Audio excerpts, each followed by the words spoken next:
Shalom, selamat pagi saudara yang terkasih dalam nama Tuhan Yesus Kristus. Kembali kita berjumpa dalam Renungan Pagi GKI Palembang bersama dengan saya.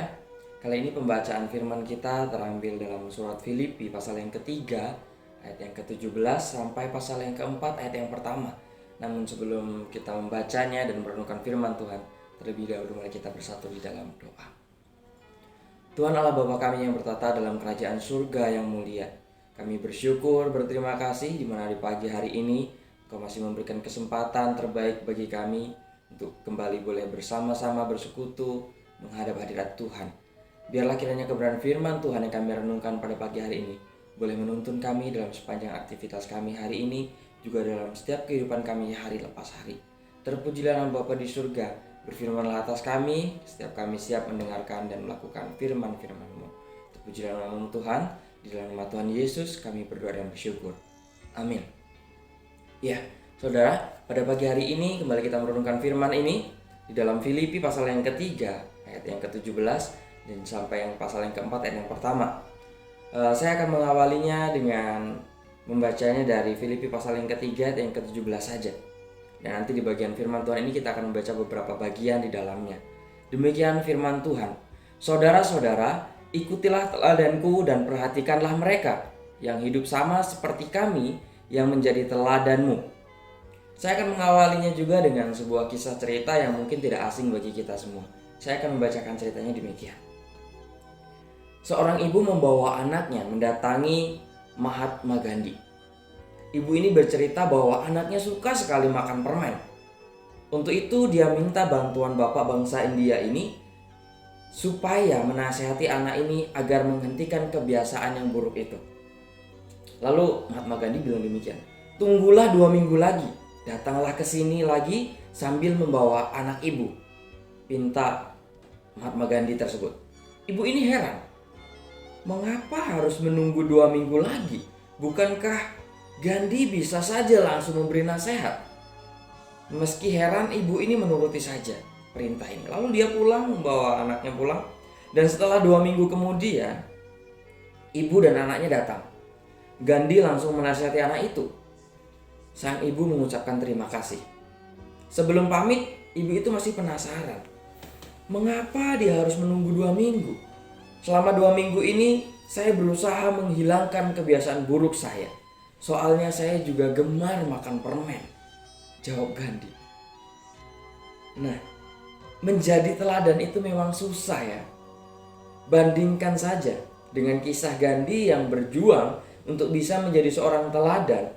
Jangan makan permen ya, tetapi sendirinya malah masih makan permen. Akhirnya dia minta waktu 2 minggu untuk membiasakan dirinya untuk menghindari permen, supaya tidak makan permen. Dan dari situ dia baru bisa menyampaikan nasihatnya.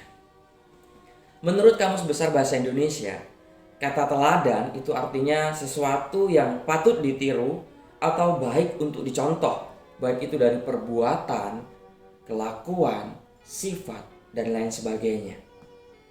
Persoalan yang dihadapi oleh jemaat di Filipi pada waktu itu sangat pelik. Ada banyak orang di masa itu yang dikatakan sebagai seteru salib Kristus dihadapi oleh jemaat di Filipi. Di dalam Filipi pasal yang ketiga ayat yang ke-18 sampai yang ke-19 mengatakan demikian. Karena seperti yang telah kerap kali kukatakan kepadamu dan yang kunyatakan pula sekarang sambil menangis, banyak orang yang hidup sebagai seteru salib Kristus. Kesudahan mereka ialah kebinasaan. Tuhan mereka ialah perut mereka. Kemuliaan mereka ialah aib mereka. Pikiran mereka semata-mata tertuju kepada perkara duniawi. Siapakah mereka? Siapakah mereka yang dikatakan sebagai seteru salib itu? Pada awal mulanya mereka pastilah bukan orang percaya. Tetapi apa yang dilakukan oleh mereka, si seteru salib, itu kemudian berdampak pada kehidupan jemaat yang akhirnya mengikuti teladan buruk yang diberikan oleh seteru salib itu dalam kehidupan mereka sehari-hari. Model. Jika kita pikirkan tentang model, ini bukan modelnya orang Palembang yang bisa dinikmati bisa dikecap setiap bibir orang.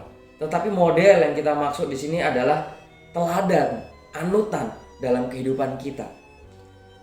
Bahasa acara talent show-nya, kita butuh idol atau idola gitu yang bisa menginspirasi kehidupan kita.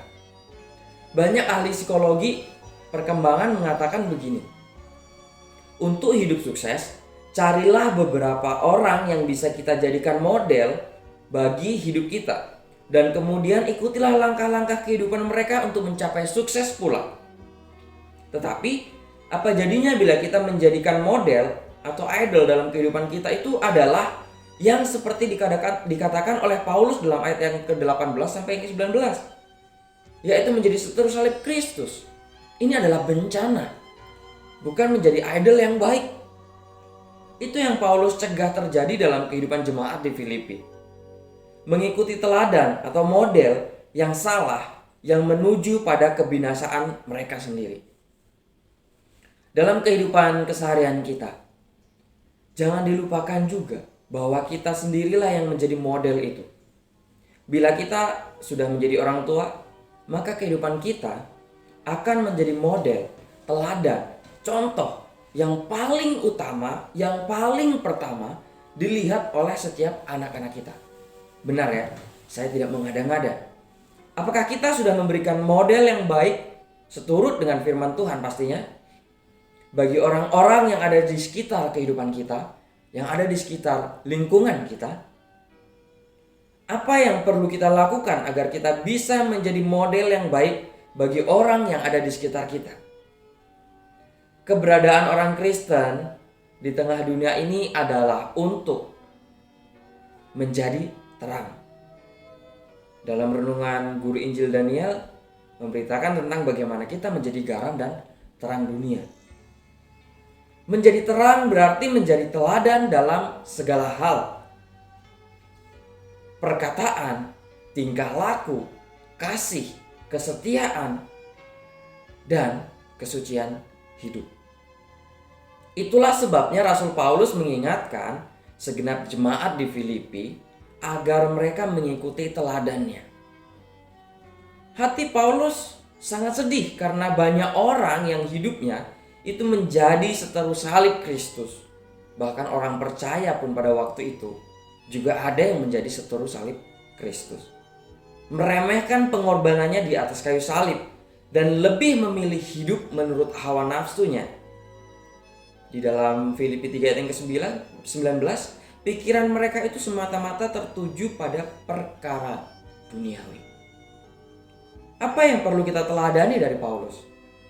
Kehidupan Paulus sepenuhnya dipimpin oleh Roh Kudus, sehingga ia benar-benar mengerti bahwa keberadaan hidupnya itu hanya untuk Tuhan. Paulus tidak pernah memikirkan dirinya sendiri. Paulus sepenuhnya dipimpin oleh Roh Kudus, sehingga ia benar-benar mengerti bahwa keberadaan hidupnya itu untuk Tuhan. Keberadaan hidupnya hanya untuk memuliakan nama Kristus yang telah mati bagi dirinya, baik melalui kehidupan maupun kematiannya. Kristus dengan nyata dimuliakan di dalam tubuhku, baik oleh hidupku maupun oleh matiku, karena bagiku hidup adalah Kristus dan mati adalah keuntungan. Tetapi jika aku harus hidup di dalam dunia ini, itu berarti bagiku bekerja memberi buah. Di dalam Filipi pasal yang pertama ayat yang ke-20 sampai yang ke-22a. Ini sangat bertolak belakang dengan keberadaan anak-anak Tuhan pada zaman sekarang ini, di mana banyak orang yang hidupnya justru menjadi batu sandungan, memuaskan keinginan daging dan lebih memilih sama dan serupa dengan dunia ini. Padahal seharusnya kehidupan kita berbeda dan tidak serupa dengan dunia ini, dengan orang-orang yang ada di dunia ini. Janganlah kamu menjadi serupa dengan dunia ini, tetapi berubahlah oleh pembaharuan budimu, sehingga kamu dapat membedakan manakah kehendak Allah, apa yang baik, yang berkenan kepada Allah, dan yang sempurna. Di dalam Roma pasal 12 ayat yang kedua. Hidup Paulus hanya tertuju kepada Tuhan karena ia sangat mengasihinya dan mau melakukan apa saja yang menyenangkan hati Tuhan. Ada keseimbangan antara perkataan dengan perbuatan. Tidak hanya fasih membicarakan firman, namun ia juga mempraktekkan apa yang ia katakan supaya menjadi teladan bagi banyak orang dimanapun berada. Pesan penting bagi kita dalam renungan kita pada pagi hari ini adalah bila hidup kita tidak menjadi teladan, berarti kekristenan kita di tengah dunia ini gagal.